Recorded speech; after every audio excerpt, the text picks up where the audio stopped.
Bismillahirrahmanirrahim. Assalamualaikum warahmatullahi wabarakatuh. Alhamdulillahilladzi bi ni'matihi tatimmus sholihat. Wassalatu wassalam ala mab'uti rahmatan lil alamin, amma ba'd. Segala puji bagi Allah yang dengan nikmatnya maka seluruh kebaikan menjadi sempurna. Di antara kesempurnaan kebaikan yang menjadi nikmat yang kita saat ini rasakan adalah diberikannya kita kesehatan dan kesempatan sehingga dipertemukan secara virtual pada kesempatan kali ini, yang insya Allah kita akan membahas tentang media dan alat pembelajaran.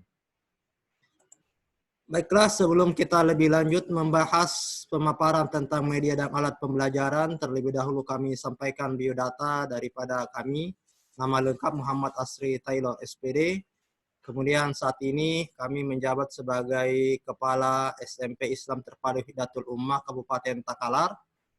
Kemudian amanah di lembaga sebagai Ketua Departemen Pendidikan dan Pelatihan DPD Wahda Islamiyah Takalar. Kemudian, marilah sebelum kita mulai, terlebih dahulu kita awali dengan mengucap basmalah. Bismillahirrahmanirrahim. Adapun pembelajaran kita pada kesempatan kali hari ini adalah dengan tujuan pembelajaran. Pertama, secara umum, peserta dapat menentukan dan menggunakan media dan alat bantu pembelajaran sesuai dengan metode pembelajaran dan tujuan pembelajaran yang hendak dicapai. Sedangkan yang menjadi tujuan khusus kita pada kesempatan kali ini diharapkan mampu: satu, menjelaskan pengertian dan peranan media pembelajaran.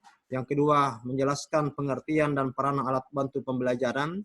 Yang ketiga, menjelaskan kriteria pemilihan media dan alat bantu pembelajaran. Dan yang keempat adalah menjelaskan jenis-jenis media dan alat bantu pembelajaran. Selanjutnya, subpokok bahasan yang akan kita bicarakan. Pertama, tentang pengertian alat bantu pembelajaran. Yang kedua, kriteria pemilihan media dan alat pembelajaran. Ketiga, jenis-jenis media dan alat bantu pembelajaran beserta karakteristiknya. Yang keempat adalah membuat slide presentasi yang tentunya menarik. Pertama, di sesi pemahaman kita pada kesempatan kali ini, pengertian media dan alat bantu pembelajaran. Tentunya bagi kita yang sedang terbiasa dalam pengajaran PBM, tentunya sering menemukan istilah dalam pembelajaran kita, bahan pembelajaran, alat pembelajaran, media pembelajaran, dan perangkat pembelajaran, yang sejatinya merupakan istilah yang dalam pembelajaran kita tidak bisa dipisahkan satu sama lain.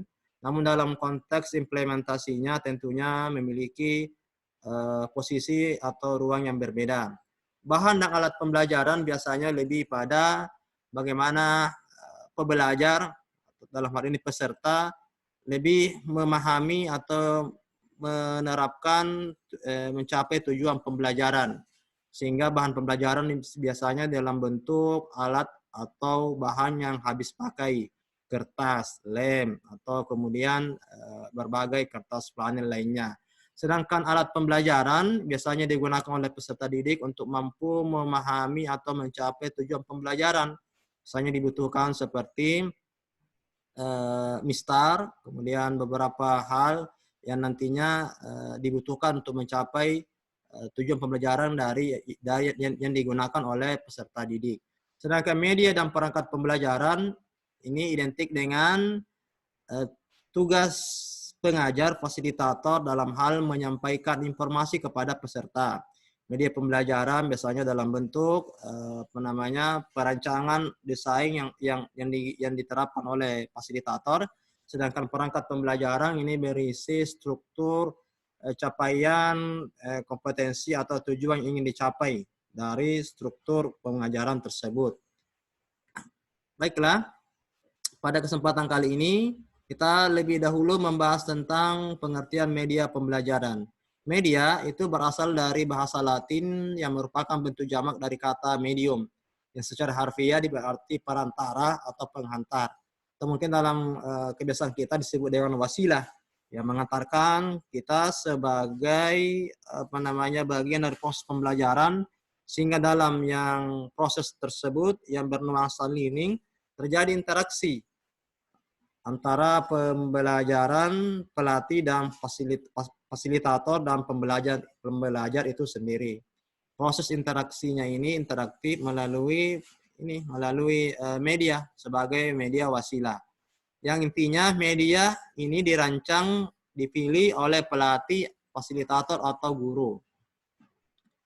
Kemudian untuk media alat bantu pembelajaran ini diartikan seperangkat atau benda peralatan yang digunakan sebagai pembantu mencapai tujuan pembelajaran yang dimana dibutuhkan dalam hal mempermudah, mempercepat proses penyampaian pesan atau informasi kepada peserta atau pembelajar.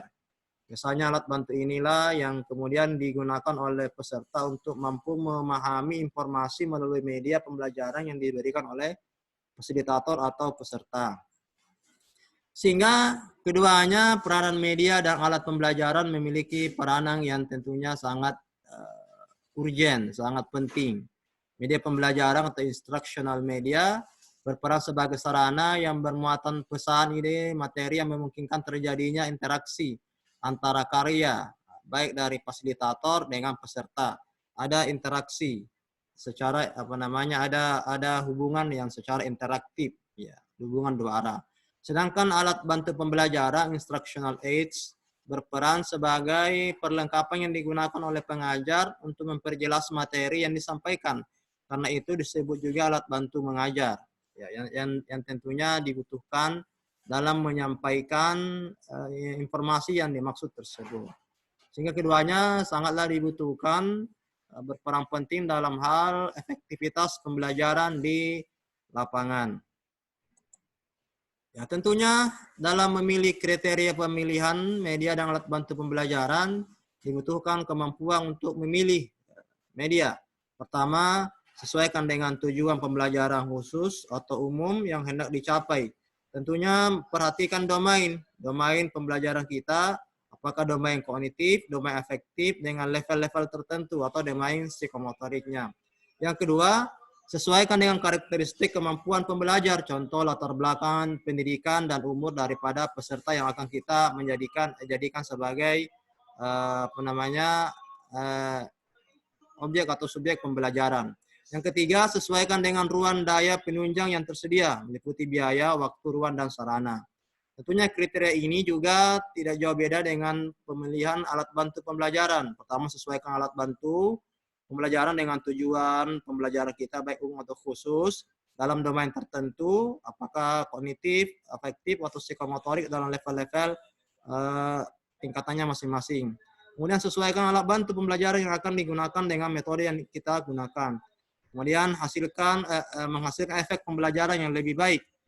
Yang keempat, sesuaikan dengan kemampuan fasilitator atau pelatih.